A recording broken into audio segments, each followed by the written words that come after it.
Anticipatory bail है मनीष सिसोदिया जी के लिए। आप सभी जानते हैं मनीष सिसोदिया जी एक्साइज के पूरे घोटाले में संलिप्त हैं। किस प्रकार से जिन लोगों को टेंडर नहीं देना चाहिए, जिन शराब माफियों को मैन्युफैक्चरिंग रिटेल में नहीं आ सकते हैं, उन मैन्युफैक्चरर्स को, उन शराब माफिया को जिस प्रकार से अरविंद केजरीवाल जी के कहने पर मनीष सिसोदिया जी ने शराब के ठेके बांटे रेवड़ी की तरह दिल्ली में, एलजी के विषय को ताक में रखकर जिस प्रकार से यहां शराब के ठेके खोले गए, ब्लैक लिस्टेड कंपनियों को भी ठेके दिए गए और अपने दोस्तों को अरविंद केजरीवाल और मनीष सिसोदिया ने उनके साथ जो याराना निभाया, 144 करोड़ रुपया उनका माफ करके, आप सोचिए दोस्ती भी किससे?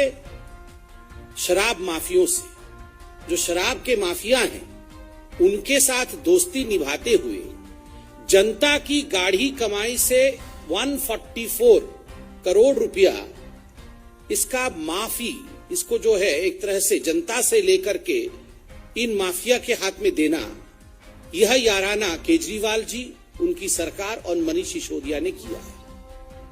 कैबिनेट में ये सारा कुछ पहले पास कराया, उसके बाद उसे खारिज किया, क्योंकि उन्हें पता था कि उनसे गलती हुई है। आज अरविंद केजरीवाल जी और मनीष सिसोदिया जी भली भांति जानते हैं कि जो हश्र सत्येंद्र जैन जी का हुआ है, वही हश्र मनीष सिसोदिया जी का होने वाला है। क्योंकि कानूनी रूप से वो गलत है, ये भली भांति रूप से अरविंद केजरीवाल और मनीष सिसोदिया जानते हैं। तो इसलिए इन्होंने निर्णय लिया है कि चलो हंगामा बरपाए, आगे चलकर सच्चाई सामने आएगी। यह पूरा विषय कानून का है। कानून से भी आम आदमी पार्टी को संरक्षण नहीं मिलने वाला है। इसलिए फ्रीबी करके, इस पर रोज प्रेस कॉन्फ्रेंस करके मोदी जी की सरकार के ऊपर हमला बोल करके कहीं न कहीं मनीष सिसोदिया जी के एंटीसिपेटरी बेल के लिए ये एप्लीकेशन चल रहा है। जब मनीष सिसोदिया पे गाज गिरेगा तो बताएंगे देखो हमने तो अटैक किया था, इसलिए हमें इस प्रकार से भुगतना पड़ रहा है, क्योंकि हमने प्रेस कॉन्फ्रेंस किए थे, इसलिए मनीष सिसोदिया जी के ऊपर ज्यादती हो रही है। तो पूरा का पूरा मामला यही है। और इसके साथ साथ कुछ और खुलासे, क्यों ये जो फ्रीबी की राजनीति, ये जो रेवड़ी की राजनीति अरविंद केजरीवाल जी कर रहे हैं, मैं एक एक करके आपके सामने रखता हूं। ये अरविंद केजरीवाल जी ने कल एक फेक न्यूज भी ट्वीट किया है। उनके किसी कार्यकर्ता ने ट्वीट किया था कि जो यूके के प्राइम मिनिस्टर कैंडिडेट हैं वो भी गदगद हो गए अरविंद केजरीवाल जी के ये स्कूल मॉडल से, तो वो भी उसका अध्ययन कर रहे हैं। बाद में मालूम पड़ा ये फेक न्यूज था, ये कोई पेड न्यूज इत्यादि था, उसको अरविंद केजरीवाल जी ने अपने प्रोपागेंडा के लिए ट्वीट किया था। ये पूरा खुलासा आप लोगों ने किया। एजुकेशन का ढिंडोरा पीटते रहते हैं अरविंद केजरीवाल कि हमारा स्कूल मॉडल ऐसा है, हमारा स्कूल मॉडल वैसा है। आप जानते हैं अरविंद केजरीवाल जी का स्कूल मॉडल कैसा है? 2015 में जब अरविंद केजरीवाल पहली बार चुनाव लड़ रहे थे और जब वो मुख्यमंत्री बने, उस समय अरविंद केजरीवाल जी ने वायदा किया था, आम आदमी पार्टी ने वायदा किया था कि हम सत्ता में आएंगे, 500 स्कूल बनाएंगे। उसके बाद लोगों ने आरटीआई डाला अभी कि बताइए कितने स्कूल बन गए? आपने तो वादा 500 स्कूल का किया था, बनना तो दूर 16 स्कूल बंद हो गए हैं। ये आरटीआई के माध्यम से मालूम पड़ा है, 16 स्कूल बंद हो गए हैं। There are 16 number of government schools which are closed during 2015 to 2021. ये आरटीआई का मैं पढ़ रहा हूं। 500 स्कूल बनने थे, 16 स्कूल बंद हो गए। अगर मैं गलत हूं, अगर अरविंद केजरीवाल जी ने चोरी चुपके अदृश्य 500 स्कूल बना दिए हैं, तो इस प्रेस कॉन्फ्रेंस के बाद दिखा दें, हमें कोई आपत्ति नहीं है कि कहां 500 स्कूल बनाए हैं। दिल्ली में कुल मिलाकर के 1030 स्कूल है। अब ये 1030 स्कूलों में आपको जान के आश्चर्य होगा, वैसे आश्चर्य नहीं होगा, अरविंद केजरीवाल जी को आप भी जान गए हैं, 701 स्कूल में प्रिंसिपल नहीं है, प्रधानाचार्य 701 स्कूल में नहीं है। 1000 स्कूल में से 700 स्कूल में प्रधानाचार्य नहीं है और 745 स्कूल में साइंस नहीं पढ़ाया जाता है। इनके स्कूल के मॉडल को देखिए, ये जो फ्रीबी कर रहे हैं कि हम जनता के लिए अपनी जान तक को न्यौछावर करने के लिए तैयार है, ये कर रहे हैं। 745 स्कूल में साइंस नहीं पढ़ाया जा रहा, ये मैं नहीं कह रहा हूं, ये सारा कुछ आरटीआई में है। 416 स्कूल में उप प्रधान आचार्य नहीं है। उससे पहले बताया गया है कि किस प्रकार दिल्ली में 745 स्कूल में प्रधानाचार्य नहीं है, और ठीक उसी प्रकार किस प्रकार से 745 स्कूल्स में जहां प्रधानाचार्य नहीं है वहां साइंस भी नहीं पढ़ाई जाती है। कितने स्कूल में टीचर की वैकेंसी है? 16,834, 16,834 ये स्कूल्स की टीचर की वैकेंसी। और क्या आप कह रहे हैं कि आप तो बहुत फ्री दे रहे हैं, आप तो कमाल कर रहे हैं। यूएस और यूके एकदम सो नहीं रहे हैं, वहां के प्रधानमंत्री और राष्ट्रपति, वो सब अरविंद केजरीवाल रट रहे हैं, क्योंकि इतना बढ़िया काम केजरीवाल जी कर रहे हैं। अरे 20,000 के आसपास टीचर आपके स्कूल में नहीं है, किसी स्कूल में प्रधानाचार्य नहीं है, साइंस नहीं पढ़ाया जा रहा है। और ठीक इसके विपरीत मैं आपको कंपैरेटिव डाटा देना चाहता हूं। मोदी जी के साथ हमेशा अपने आप को कंपेयर करने की कोशिश अरविंद केजरीवाल जी करते हैं। आप जानते हैं जो इंफ्रास्ट्रक्चर है भारत सरकार के स्कूलों में, 2014 में आने के पश्चात हैंड वॉश की फैसिलिटी 2012 से 13 में केवल 36% स्कूलों में थी, जो 19 से 20 में बढ़ के 90.2% स्कूल में हो गई।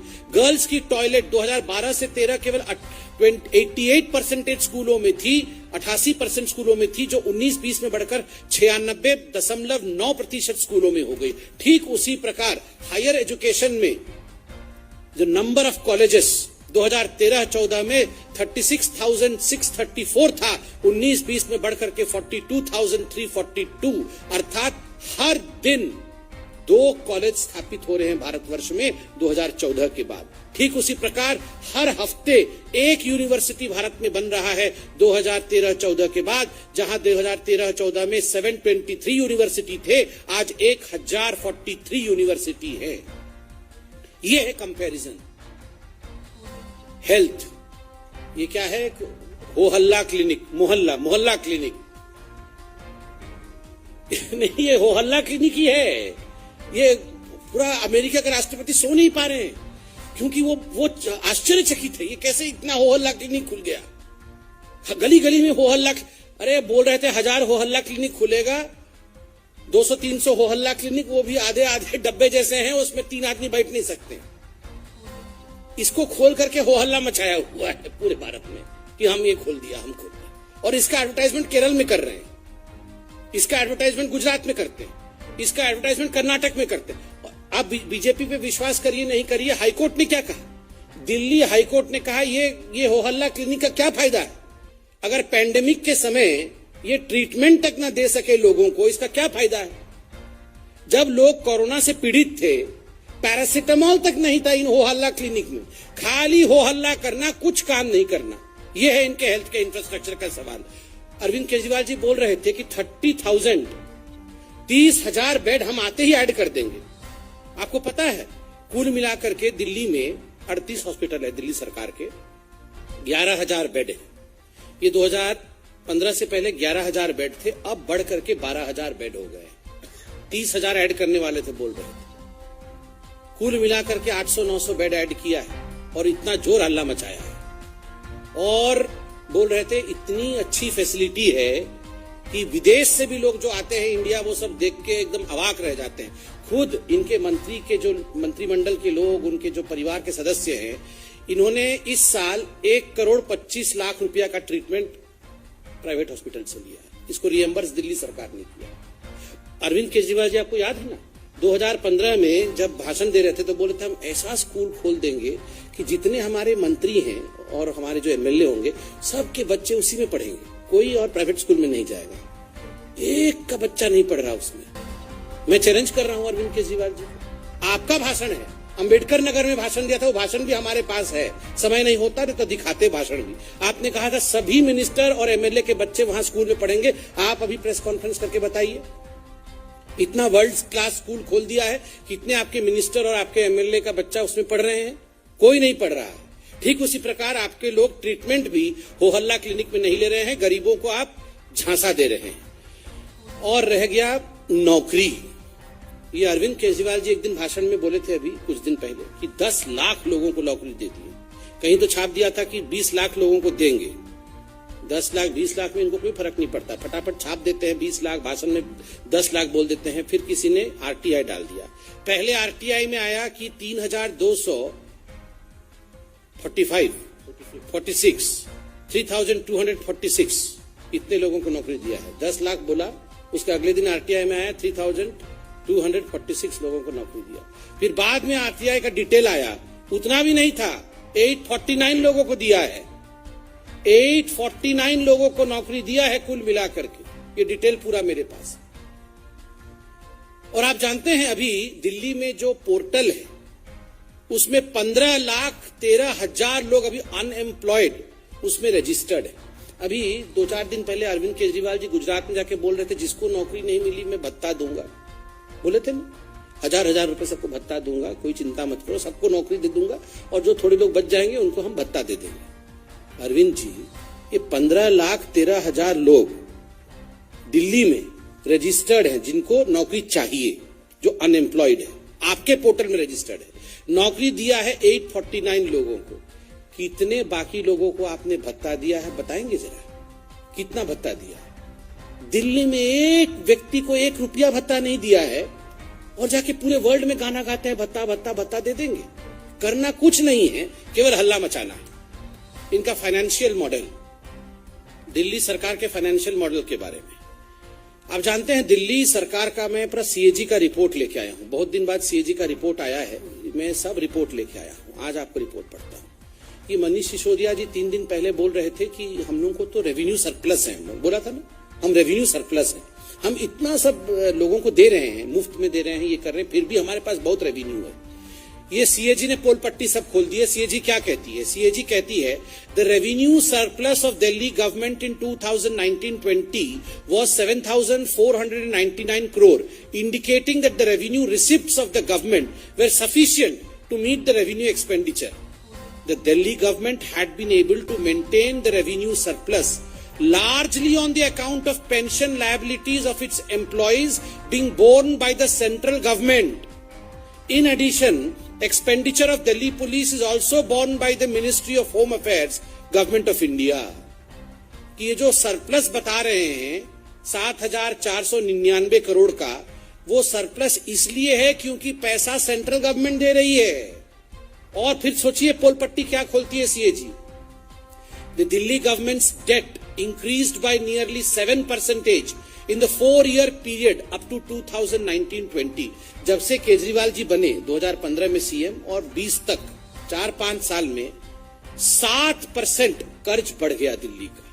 The debt increased by 2,268.93 crore from 32,497 crore at the beginning of 2015-16 to 34,766 crore at the end of 2019-20. मतलब लगभग 3,000 करोड़ रुपया का कर्ज अरविंद केजरीवाल के ऊपर है। सेंटर से पैसा लेके ये रेवड़ी बांटने का काम करने का जो अपने ऊपर ये महिमा मंडन अपना कर रहे हैं, इसका पूरा का पूरा चिट्ठा जो है सीएजी ने खोला है। उसके बाद और देखिए सीएजी क्या कहती है। सीएजी कहती है कि the development fund lapsed due to non usage during 2015-16 to 2019-20 49,700 crore ये फंड लैप्स हो गया। ये डेवलपमेंट का फंड आया था, केजरीवाल जी डेवलपमेंट फंड इस्तेमाल नहीं किए इसलिए वो लैप्स हो गया। 39 schemes are only on paper. No money spent on 39 schemes. Loan increase on Delhi government during the last 4 years, जो मैंने आपको बताया, कर्ज कितना बढ़ा 2,268 crore. Houses built for poor, जो गरीब कल्याण घर जो देना है प्रधानमंत्री आवास योजना इत्यादि के बंद, 93% houses unallotted. Houses built for the poor before 2011 but not yet allotted, lying vacant resulting in deterioration. घर बना हुआ है मगर वो अलॉटमेंट नहीं हो पा रहा है, घर खराब हो रहे हैं। मगर हमारे से पहले भी जो योजना थे, जो घर बने थे गरीबों के लिए, वो भी अलॉट नहीं कर पाए हैं केजरीवाल जी अभी तक। Number of account of 100+ crore आप देखिए। स्पेंट ऑन एड्स 100 करोड़ से अधिक एड में स्पेंड की है। 70 lakh spent on ads to blame central government. 70 lakh केवल जो एड है वो ब्लेम करने के लिए स्पेंड किया गया है, मगर इसका हिसाब दे नहीं पा रहे हैं। 85% एड्स आउटसाइड ऑफ दिल्ली, 85% जो एड है 33.4 करोड़ रुपया ये दिल्ली से बाहर खर्च किया गया है, दिल्ली में खर्च नहीं किया गया है। ठीक उसी प्रकार 94% of fund unutilised for the labour welfare scheme, जो लेबर वेलफेयर स्कीम के लिए पैसा आया था उसमें 94% उसका इस्तेमाल नहीं हो पाया। डीटीसी में एक बस नहीं खरीदा गया है और 5,280 करोड़ का नुकसान है।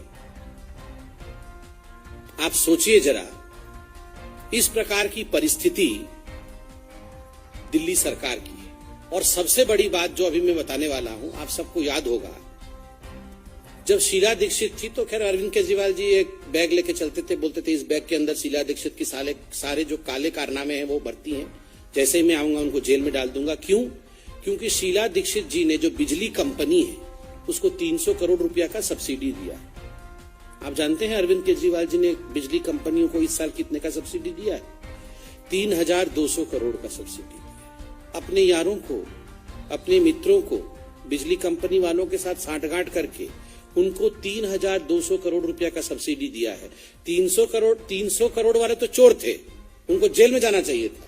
अब ये 3,000 करोड़ रुपए वाले बिल्कुल बहुत साधु, बिल्कुल दूध का धुला हुआ है, वो सब ठीक है।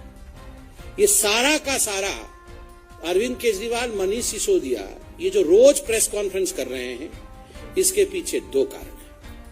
कारण नंबर 1, एंटीसिपेटरी बेल, जो मैं बता रहा था कि मनीष सिसोदिया जी और अरविंद केजरीवाल जी ने मिलकर जो घोटाले किए हैं, अब उसका गाज गिर रहा है, तो उससे बचने की चेष्टा।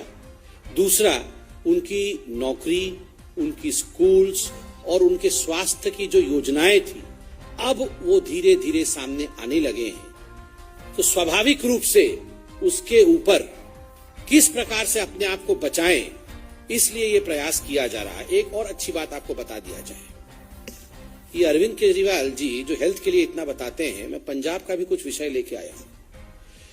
देखिए, ये जो पंजाब सरकार थी इससे पहले और अभी जो पंजाब सरकार आई है आम आदमी पार्टी की, अभी आपको जान के आश्चर्य होगा कि आम आदमी पार्टी की सरकार आयुष्मान भारत योजना के अंतर्गत जो हेल्थ इंश्योरेंस स्कीम थी सेंट्रल गवर्नमेंट की, पीजीआई को 16 करोड़ रुपए दे नहीं पाई। पीजीआई का 16 करोड़ रुपए बकाया था, तो पीजीआई ने पंजाब के लोगों को आयुष्मान भारत के अंतर्गत ट्रीट करने से मना कर दिया है, क्योंकि 16 करोड़ रुपए बकाया है। अरविंद केजरीवाल जी 19 करोड़ रुपए एक एडवर्टाइजमेंट में खर्चा करते हैं, मगर 16 करोड़ रुपए लोगों का दे नहीं पाते हैं, जिससे लोगों की ट्रीटमेंट नहीं हो पा रही है। ठीक उसी प्रकार आयुष्मान भारत के अंतर्गत कुल मिलाकर के पंजाब सरकार का जो बकाया रकम है, अनेकों हॉस्पिटल है, 300 करोड़ रुपए बकाया है, जिसको नहीं चुकाने के कारण बहुत सारे हॉस्पिटल आज पंजाब के लोगों को आयुष्मान भारत से वंचित रख रहे हैं। इसलिए प्रश्न उठता है कि अरविंद केजरीवाल जी इतने प्रेस कॉन्फ्रेंसेस करने से अच्छा है एक बार ये जो रकम बकाया है ये चुकता कर दीजिए, और जो फ्रीबीज रेवड़ी की पॉलिटिक्स कर रहे हैं उसे बंद करके आप सही मायने में जनता के लिए वेलफेयर स्कीम्स लाइए, उनके लिए आप चिंता करिए। बंधुगण, ये तो अरविंद केजरीवाल जी का विषय था, मगर कांग्रेस पार्टी का कर्नाटक में भी आज एक गंभीर विषय सामने आया है। 1 मिनट में उसके विषय में भी आपको अवगत करा दूं। प्रियांक खड़गे, जो मल्लिकार्जुन खड़गे जी के सुपुत्र भी हैं, जो एमएलए भी हैं और स्पोक्स पर्सन भी है कर्नाटक कांग्रेस के, उन्होंने आज एक बहुत ही, मैं कहूंगा, घिनौना टिप्पणी महिलाओं को लेकर किया है। किसी भी राजनेता को इस प्रकार की टिप्पणी नहीं करनी चाहिए, और खास करके कांग्रेस पार्टी जिस प्रकार से महिलाओं के लिए अभद्र टिप्पणी करने के लिए जानी जाती है। प्रियांक खड़गे जी ने कहा है कि जिन जिन महिलाओं को बीजेपी के शासनकाल में नौकरी मिली है, कर्नाटक में सरकारी नौकरी मिली है, वो काउच के कारण मिली है। अर्थात मैं बोल भी नहीं पा रहा हूं, उसका अर्थ तो आप समझते ही हैं, शारीरिक संबंध बनाने के कारण से मिले हैं। देखिए, राजनीति अपनी जगह में है, आप सरकार पे हमला करिए, मगर यह हमला सीधे सीधे जो नौकरीशुदा महिला है उनके ऊपर। This is a generalization against women. The kind of statement that Mallikarjun Kharge's son, Priyank Kharge, who is an MLA and who is also the spokesperson of Karnataka Congress has passed is absolutely appalling, is absolutely demeaning of the women community as a whole, in general. ये मातृशक्ति के लिए एक गाली है. जो महिलाएं नौकरी कर रही हैं आज कर्नाटक में, जो सरकारी नौकरी में हैं, isn't this some kind of finger pointing on them? Isn't it demeaning them? From this high table, आज भारतीय जनता पार्टी के प्रवक्ता के नाते मैं नेशनल कमीशन ऑफ वुमेन से भी अपील करूंगा कि इस प्रकार के बयान के कारण प्रियांक खरगे जी से सवाल पूछा जाए कि उन्होंने महिलाओं के लिए इन जनरल इस प्रकार की स्टेटमेंट क्यों दी.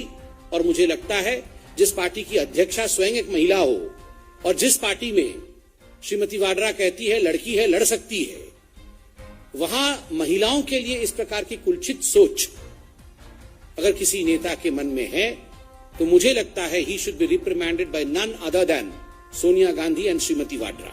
Thank you so much. कोई सवाल हो तो अवश्य पूछे.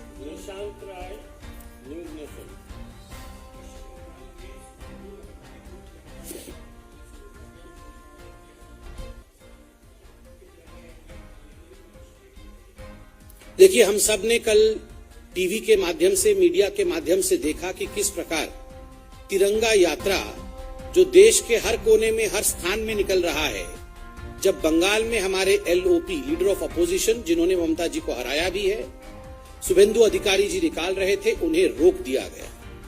उन्हें तिरंगा यात्रा निकालने नहीं दिया गया. स्वाभाविक है, ममता बनर्जी बंगाल में नोट यात्रा तो निकालने देती है, करोड़ों खरबों रुपए नोट इधर से उधर हो जाते हैं, मगर अपने देश के झंडे के प्रति इस प्रकार की भावना, उसके लिए यात्रा निकालने से मनाही, ये कहीं न कहीं ममता जी और उनकी पार्टी को पूर्णतः एक्सपोज करती है कि केवल और केवल भ्रष्टाचार और करप्शन यही उनका उद्देश्य है. They are far away from patriotism and nationalism.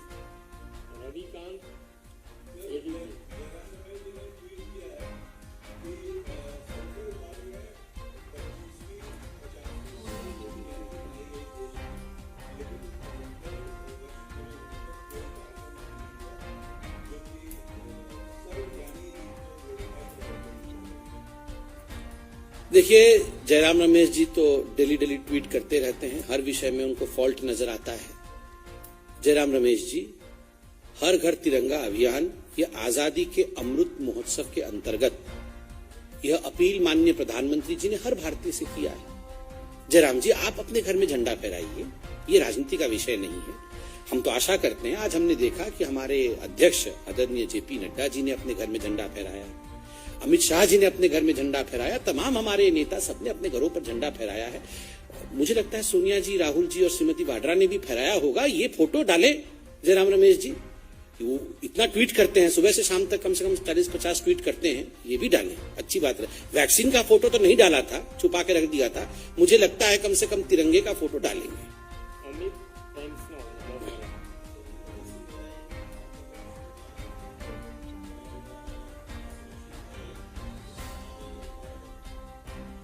उनकी रिकॉर्ड फंस गई है, वो यही बात सुबह से शाम तक हर दिन बोलते रहते हैं. कोई नहीं डरा हुआ है. वो डरे हुए हैं क्या? उनसे पूछिए.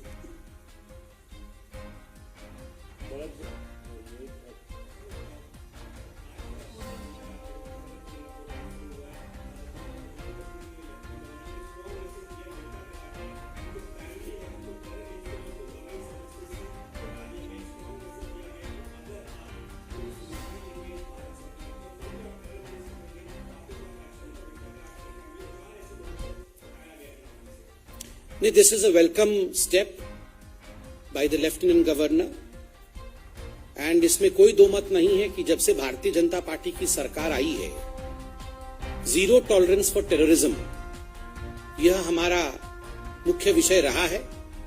और जिस प्रकार टेररिज्म की गतिविधि में कमी आई है, ये हम सब जानते हैं. मुझे लगता है कि कुछ विषय ऐसे होते हैं जिनमें राजनीति नहीं होनी चाहिए, और आतंकवाद का विषय भी ठीक ऐसा ही विषय है जिसमें देश को एकजुट होकर किस प्रकार से आतंकवाद को मूल से समाप्त किया जाए, हम सबको उसी दिशा में बढ़ना चाहिए.